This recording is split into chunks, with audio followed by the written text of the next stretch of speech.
બનાસકાંઠા જિલ્લાના વાવ ખાતે ભાજપ ઉમેદવાર ડોક્ટર રેખાબેન ચૌધરી વાવ વિધાનસભા મધ્યસ્થ કાર્યાલય બનાસકાંઠા સાંસદ પરબતભાઈ પટેલના હસ્તે રિબિન કાપી ખુલ્લું મૂકવામાં આવ્યું હતું, જે બાદ કાર્યકરો સાથે સભા યોજી હતી।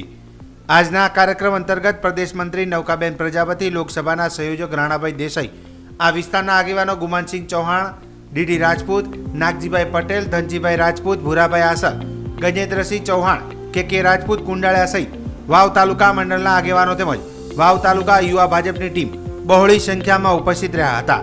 આજના કાર્યક્રમ અંતર્ગત વાવ તાલુકાના કોંગ્રેસ અગ્રણી જયરામભાઈ ભગવાનભાઈ મકવાણા અને બીએસપીના પૂર્વ પ્રમુખ નાગજીભાઈ ગલચર સહિત યુથ કોંગ્રેસના કાર્યકરોએ કેસરિયા કર્યા હતા। તેમજ આ સભામાં પરબતભાઈ પટેલે જણાવ્યું હતું કે કોંગ્રેસમાં ચાલુ ધારાસભ્યો કોંગ્રેસમાં રહેવા માંગતા નથી। અમે ભરતી મેળો શરૂ કર્યો નથી, પણ કોંગ્રેસવાળાને ભાજપના ધારાસભ્ય બનવું છે। અર્જુનભાઈ મોઢવાડિયા 3ની ટીમ તેમના હતા અને દરરોજ ભાજપને ગાળો દેતા અને મોદી સાહેબને પણ હવે રાજીનામું આપી ભાજપમાં ધારાસભ્ય તરીકે લડે છે, ત્યારે કોંગ્રેસ ક્યાંય રહી જ નથી અને દેશ અને દુનિયામાં નરેન્દ્ર મોદીના નામનો ડંકો વાગે છે। વધુમાં 140 કરોડની જનતા એ જ નરેન્દ્ર મોદીનો પરિવાર અને નાત જાત અને ભેદભાવને દૂર કરી રેખાબેન રૂપી કમલને જીતાડવાનું આહવાન કરી નરેન્દ્ર મોદીના હાથ મજબૂત કરવાની વાત કરી હતી। સભાએ મિત્રો કહ્યું, કોંગ્રેસમાં ચાલુ ધારાસભ્યો કોંગ્રેસમાં રહેવા માંગતા નથી। અમે ભરતી મેળો શરૂ કર્યો નથી, પણ કોઈ કોંગ્રેસમાં રહેવું નથી, ભાજપનો ધારાસભ્ય બનવું। અર્જુન મોઢવાડિયા જે ધણી ધોરી કહેવાય પાર્ટીના, 3 જણની ટીમ કહેવાય, એમાં હતા।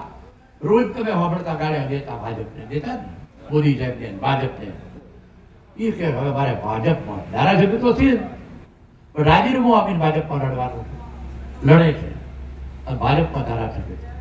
કોંગ્રેસ જ્યારે ક્યાંય રહી જ નથી, દેશ અને દુનિયામાં નરેન્દ્ર મોદીના નામનો ડંકો વાગે।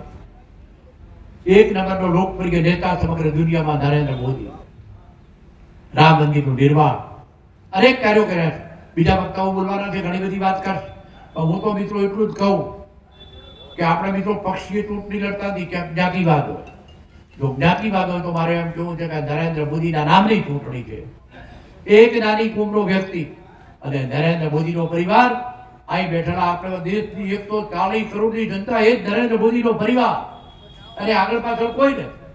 ત્યારે એના માટે મિત્રો બચવાનું આપણે હોય ત્યારે જાત જાત ધર્મ જાતિ ભૂલીને નરેન્દ્ર મોદીને વિજયી બનાવવા માટે અહીંથી રેખાબેન રૂપી એક કમળ, રેખાબેન આપણા વચ્ચે આવી ગયા, વિનંતી કરી નહીં ગયો। અને હું તો ક્યારેક એવું વિચારું મિત્રો કે આપણે ઘર કોઈ દુઃખના સમયમાં રોટલો ખાઈ ગયો તો યાદ કરે, હું તો પીરાની ઘરે રોટલો ખાઈ ગયો। તો બીજી બાજુ નૌકાબેન પ્રજાપતિએ જ્ઞાનીબેન પર સંપત્તિ અંગે નિશાન સાધી મિલકતો અંગેની વાતો કરી અનેક આક્ષેપો કર્યા હતા અને ભાજપના રેખાબેને જીતાડવાની હાકલ કરી હતી। કે હજુ પણ એમને કોઈ ચૂંટણી લડવા માટે નથી નીકળ્યા, પરંતુ આવી રીતે જ્યારે ચૂંટણીઓ વાર તહેવારે જ્યારે ચૂંટણીઓ આવે અને પોતે વરરાજા બને છે। શું બીજા કોંગ્રેસમાં કોઈ એવા લોકો નથી કે જેને એમને ચૂંટણી લડાવી શકે? ઘણા બધા એવા લોકો છે કે જે ચૂંટણી લડી શકે એવા છે, તેમ છતાંય પોતે જ્યારે પણ ટોણું આવે ત્યારે વરરાજા બને છે। તમને ખબર છે, એમને ખબર છે કે હું વિધાનસભા તો લડેલી છું, હું હારી જઈશ તો મને કોઈ ફરક નથી પડવાનો, વિધાનસભા તો મારું ચાલુ જ રહેવાનું છે। પરંતુ આ લોકસભા લડું તો આ લોકસભાની અંદર જે બધું ફંડ આવે, પાર્ટીનું ફંડ આવે, રોઈ રોઈને પગે પડીને ફંડ ભેગું કરેલું પણ આવે મિત્રો, એ ફંડને પણ ઘર ભેગું કરવું છે। એમને ખબર છે કે ભારતીય જનતા પાર્ટીના ઉમેદવાર સામે હું જીતી શકું તેમ નથી, એમને ખબર છે।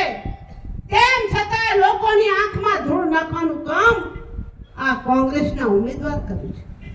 તમને ખબર હશે કે હમણાં જ પરમ દિવસે એ પોતે બેન કહેતા હતા કે મારે તો એફિડેવિટ કરું તો ખાલી તારીખ જ બદલવાની હોય છે, પરંતુ મિત્રો મારે તમને કહેવું છે કે એફિડેવિટ 4 વખત બદલવામાં આવી છે.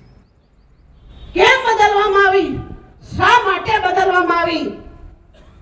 એનું કારણ આપણને ખબર છે. કારણ કે મિત્રો, ઘણી બધી એવી મિલકતો છે કે એમને જે છુપાવી છે. લાખોની મોંઘી એવી જમીનો છે.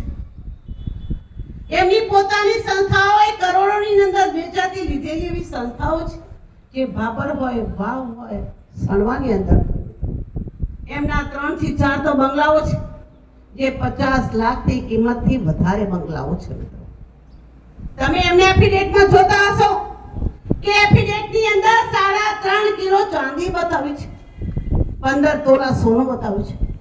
મિત્રો, અને ઉમેદવાર એવું કહે છે કે હું ગરીબ છું, હું સામાન્ય છું, હું ઝૂંપડામાં રહું છું. મિત્રો, આ ગરીબની વ્યાખ્યા છે.